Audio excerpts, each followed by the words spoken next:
Look up in the sky. It's an asteroid. It's a... is that a whale?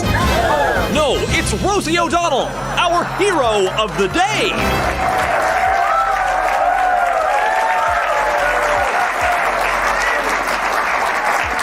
Wherever Rosie O'Donnell's gone, she's probably eating a leprechaun. She's our hero of the day for leaving America if Trump won and relocating to Ireland, where she's still not funny. So many celebs say they're going to do it, but never do. But does she have any? Rosie O'Donnell has moved here.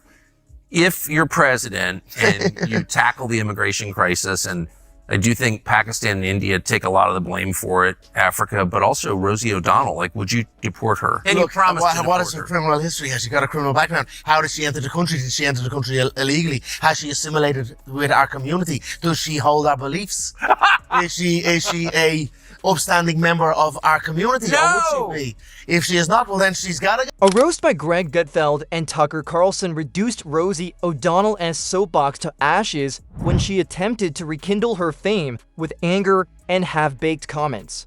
They dissected her emotional pyrexia, revealed the inconsistencies, and transformed each dramatic outburst into a hilarious moment.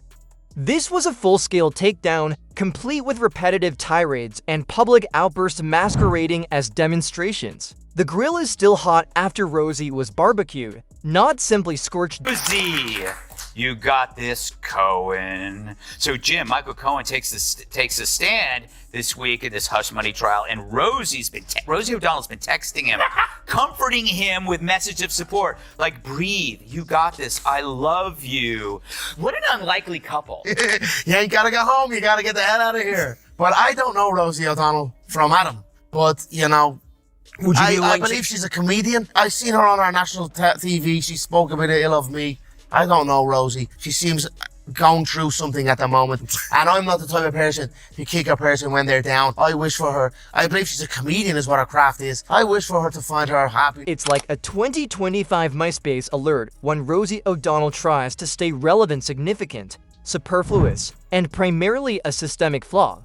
Not all of her was roasted by Greg Gutfeld. His sarcastic laundromat folded her public persona like a fitted sheet. Furthermore, Rosie continued to go unnoticed that she had become a full-time rerun of a show no one sought to renew, while Tucker Carlson was busy transforming her media antics into jokes so vicious they should come with a warning label. you feel about Colby Covington? Well, if you can judge a man by his enemies, and you can, watch Rosie O'Donnell.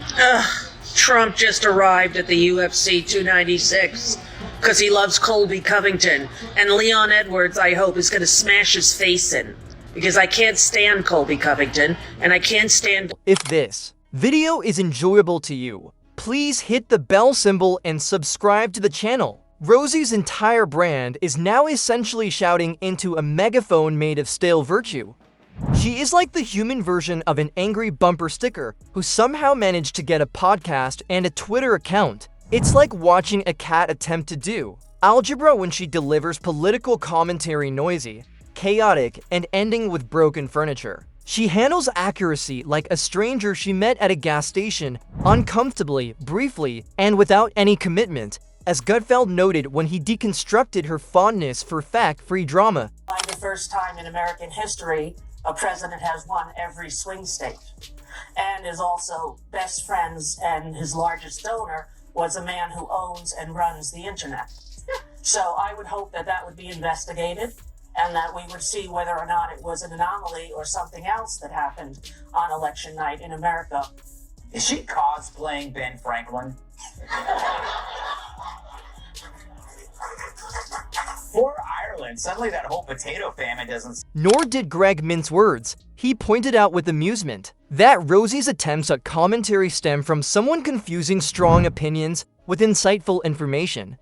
With candles, crystals, and unfinished therapy notes scattered across her dimly lit studio, she lashes out like someone spinning a wheel of indignation. Each take offers a fresh dive into mental turmoil, with the logic of a coffee-fueled raccoon on rollerblades. Seems miserable, and it doesn't really matter where she goes. She's trying to get away from whatever is inside her, because I looked at her and I go like, wow, she has changed. I mean, she's changed, but she's also the same. But I love that she deported herself because she's so upset about the illegals being deported. So she deported herself, which is good for her. But I don't know if she really did her homework because Ireland has a ton of illegals. Yeah. In fact, Ireland and the United States are both actually No longer the center of attention, Rosie still believes she's fighting injustice.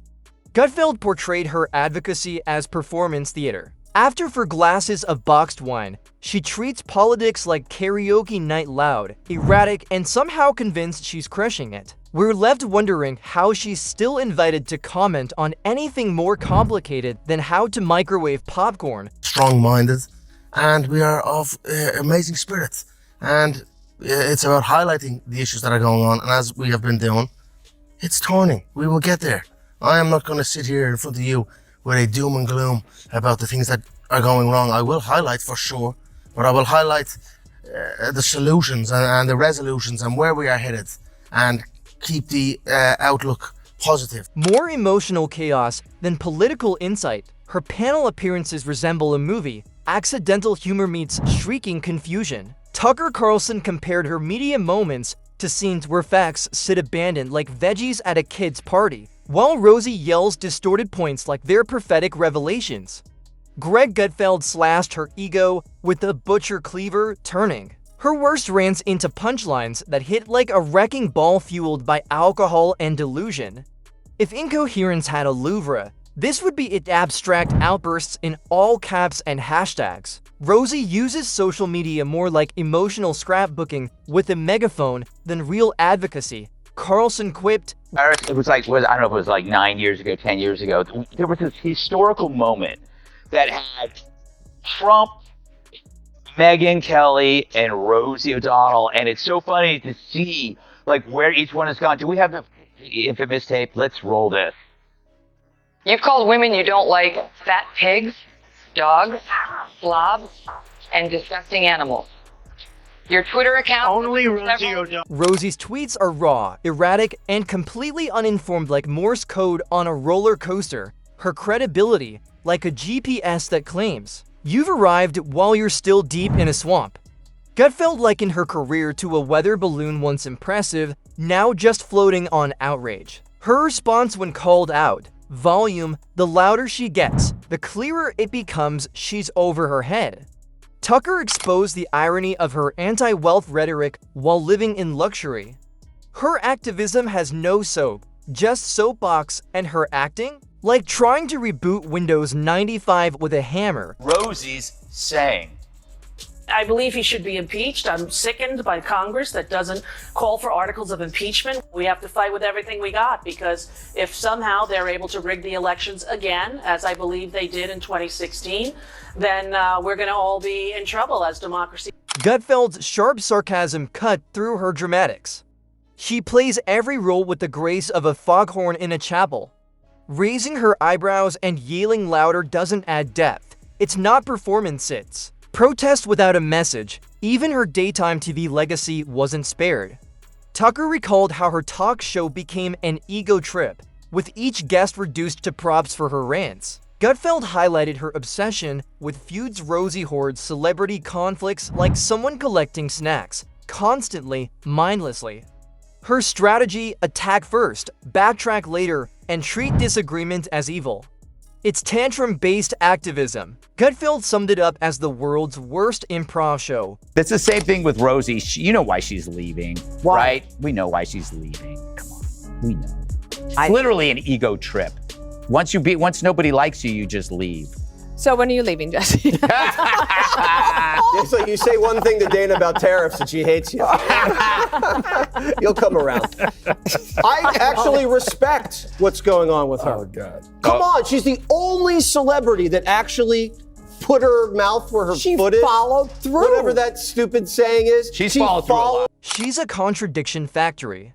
She rants about hate while spewing it, pleads for kindness while belittling others.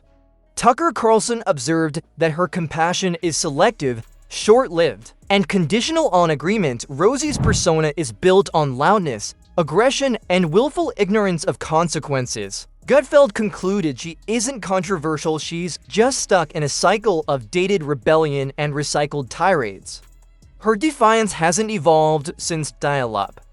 her views crumble under the slightest scrutiny.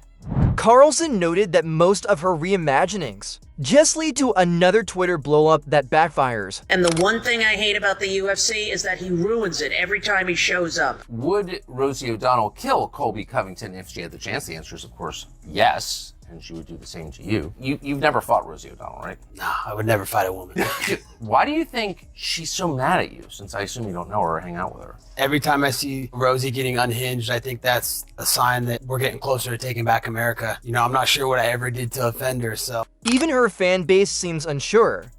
Are they watching a digital train wreck or engaging in activism, comedy, or nostalgia? Gutfeld joked that following Rosie is like receiving a newsletter written entirely in caps, locks, and regret. You never know if you're hearing a political rant or a meltdown over brunch. Either way, it ends with a scream into the void. Her distorted takes make conspiracy theorists look scholarly. Rosie doesn't analyze, she reacts. She's not informing, she's performing. While most evolve, Rosie just recycles. Her worldview is trapped in a time capsule sealed with cable news, rage, and cancellation tears. I have no regrets. Not a day has gone by that I thought it was the wrong decision. I was welcomed with open arms.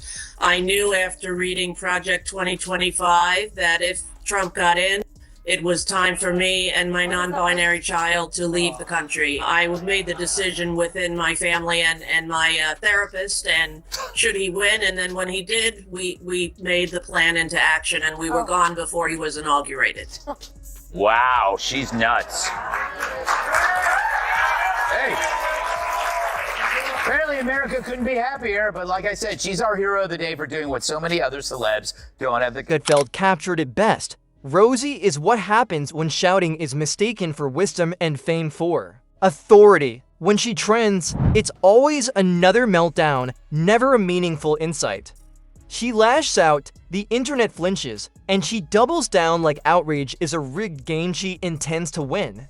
Tucker laughed at her predictability. Rosie turns every minor moment into a major drama, turning discussion into endless performance. Gutfeld said it plain, she's not dangerous, just exhausting.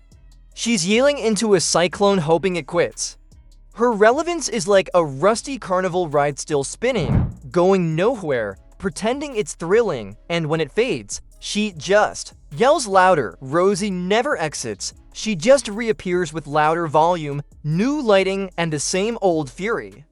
Her returns are like bad reboots unnecessary, overreacted, and stuck in a rut. You've been following us. It is pretty bizarre. It's like what happens when you get new friends. That like you lose your old friends and you get these new friends and you want to please your new friends. Ooh, now I have Rosie O'Donnell and Dan Goldman or whatever. But you could feel that she was going through something even. I could feel it for sure. I think, and I wish, you know, happiness and spread love in the world. While dismantling her latest crusade, Tucker Carlson barely held back. On the sinking ship of her relevance, she clings to viral moments like lifeboats.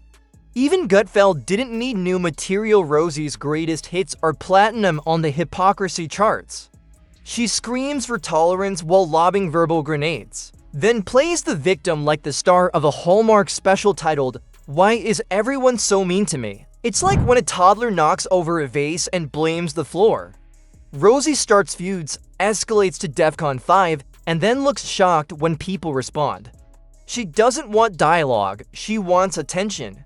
And when the spotlight dims, she sets the drapes on fire to stay visible. Carlson was spot on.